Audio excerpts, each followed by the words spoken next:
me because you are more concerned about the coronavirus than you are kissing some weird person who hasn't brushed their tongue in a month of Sundays. Do y'all brush y'all tongue? I do.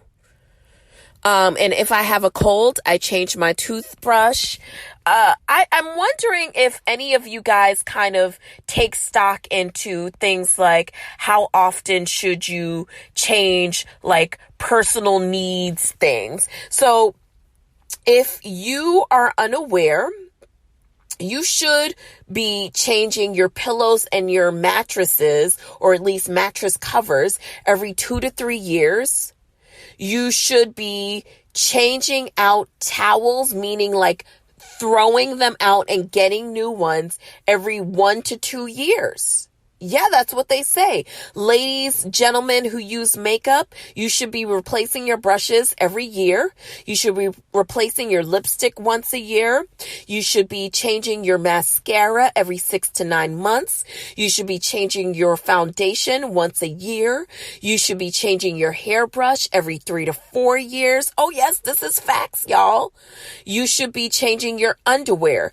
Underwear should be discarded after 6 months with a proper rotation. Ladies, for the bras, 1 year. So for some of you who have underwear that you're so proud to have had for 4 or 5 years, that is disgusting. Yes, you should be. So I'm the type of person, I'm really big on buying underwear. And when I find underwear that I like, I'm normally like very big on black, nudes, grays, neutral colors. Especially for the undergarments, or for like my panties. I'm a big thong wearer, and I normally love a seamless situation. And I've always been under the mindset that your foundational garments should be as good. Like, I come from a Caribbean parenting, so my mother would always tell me, put on good drawers when you leave the house, because if something happened to you, I don't want to see 'em. So I always try to put on at least some decent underwear, some decent socks, just in case, they got to rip your clothes open or something like that. You look good under your clothes. So just a little tidbit for you guys. And again, that they're saying that flights are super cheap right now. So, Baxter calling Baxter and Deontay. We need to be booking our flights. Hello. Okay. That was a personal message. That was an innie. So some of you guys, speaking of nasty by nature, some of you guys had some stuff to say about your guy Post Malone. Apparently Post Malone has been giving some really wild performances on stage where he's kind of like writhing on the floor and his eyes are rolling back. Now, if you're not familiar with Post Malone, then this may come off as bizarre to you. But when I saw the clip, I thought to myself, what are y'all talking about? Like, to me, this is what Post Malone gives. Like, I didn't see anything wrong with it. So a lot of people were worried because they were saying, is he on drugs? What's going on? Is he going to pass out on us? Listen, Post Malone released a statement saying, I'm not on drugs. I feel the best that I felt in my fucking life. And that's exactly why I come out here and give the performance that I give. That is exactly why I leave everything on the stage. So you guys leave Post Malone alone. I think you guys should be worried about some of your other favorite rappers. And we are going to get into music. Also this week, so in a interview that Takara Jones of America's Top Model phase, America's Next Top Model fame, as well as Melissa Ford, who is she is a veteran video vixen. You may recall her from Jadakiss's Knock Yourself Out video. She's done many videos back in her day. She actually recently, not too long ago, got in a really horrific car accident. And was bedridden for quite some time. So Takara Jones and Melissa Ford just did an interview with a podcast, and I don't remember the name of the podcast, but in the video clip, you will see the ladies basically talking about how they found out that they were dating the same guy. Now, has this ever happened to you where you and your friend realized that y'all were dating the same person? And how did you handle that?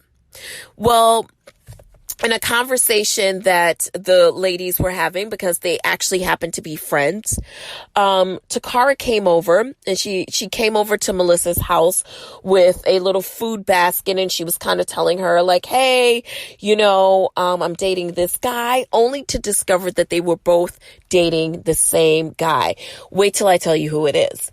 So they're both dating the same guy, and Melissa, after they realized that, Melissa was like, listen, you have him because quite frankly, it's not worth it to me for us to sever our relationship. And it hadn't gone that far between Melissa and this celebrity that it made sense for her to sever ties as it would be.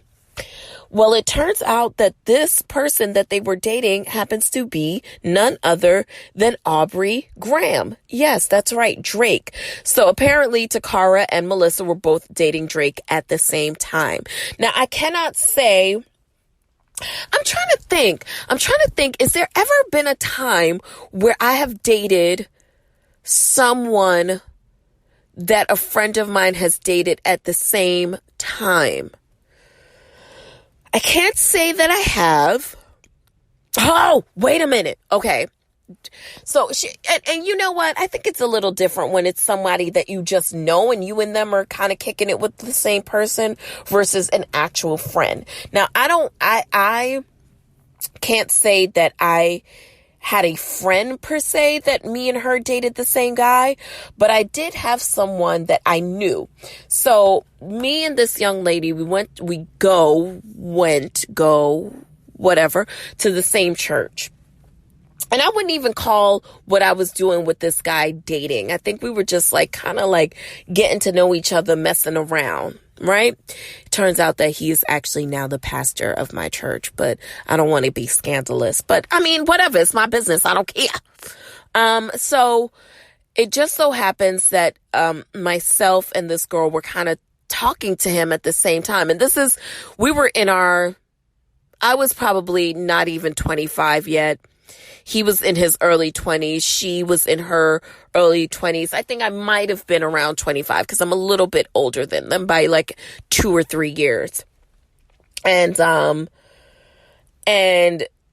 it dawned on me that he was kind of talking to both of us, probably some overlap there.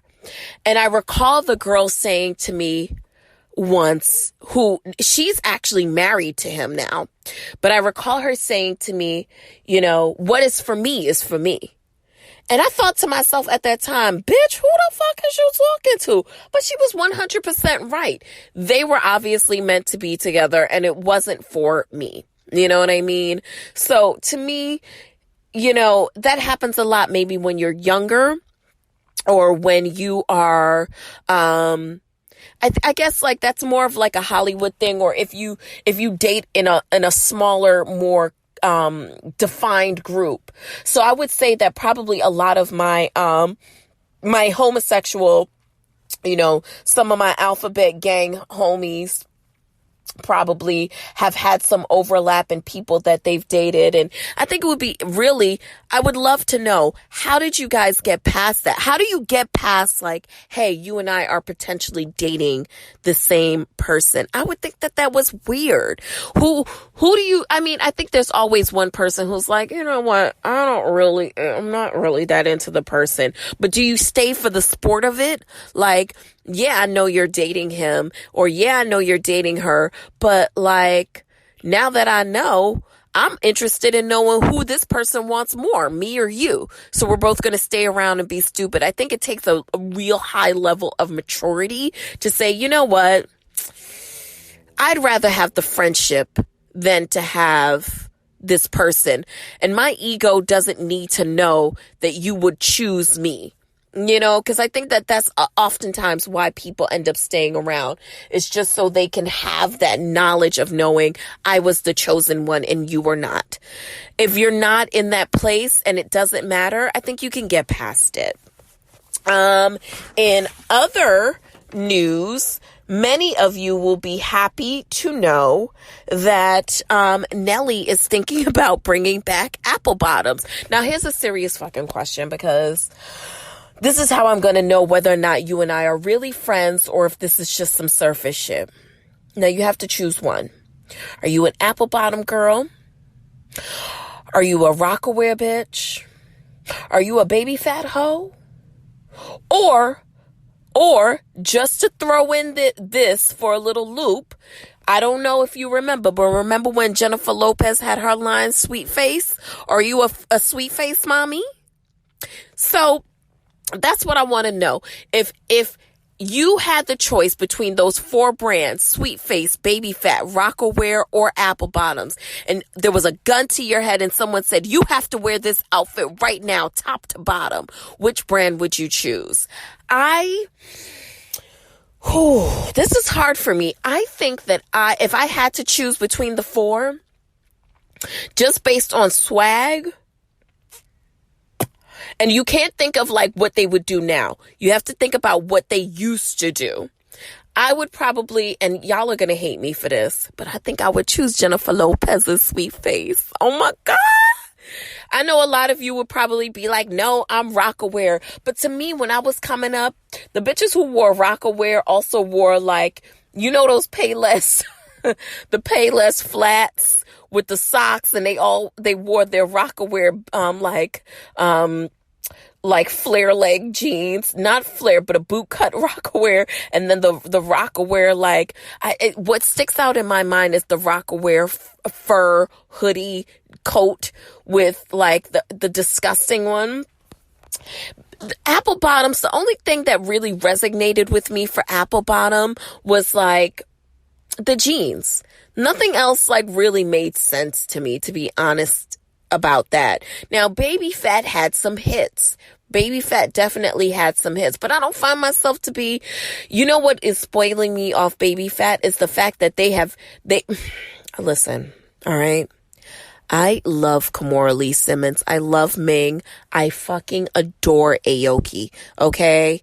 I think Aoki could be the next president. Give her till 2028, 2032. She's going to be the president of something. If not these great United States, because she's really just dope. But they had the unmitigated gall to re-release, give us the Baby Fat reboot. Have you seen the prices? I implore you, get online, look at some of the prices for this re-release of Baby Fat. I'm thinking to myself, y'all have got to be bugging. I'm not out here looking for like a bedazzled shirt with a cat on it.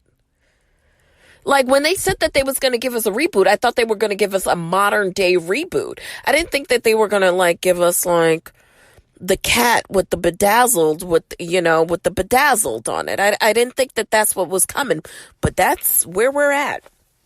Are you guys mortified by these looks that Kylie Jenner has been giving us that seem to be very reminiscent of our girl Beyonce, of the one Beyonce, Giselle Knowles Carter? Now, I don't know if you are catching this, but there's been a lot of weird looks from that, and I just can't get into it. Are you guys sick of this Meg Thee Stallion fighting for her rights story? All right, so here's the deal, right? Many of you may not know this, but Meg Thee Stallion, who just released an album, and shout out to everybody who is really caught up in the music and has gotten a chance to. I have not gotten a chance to listen to the new Janae. I have listened to the new Uzi. By far, to me, the best album released so far this year, I would say Uzi.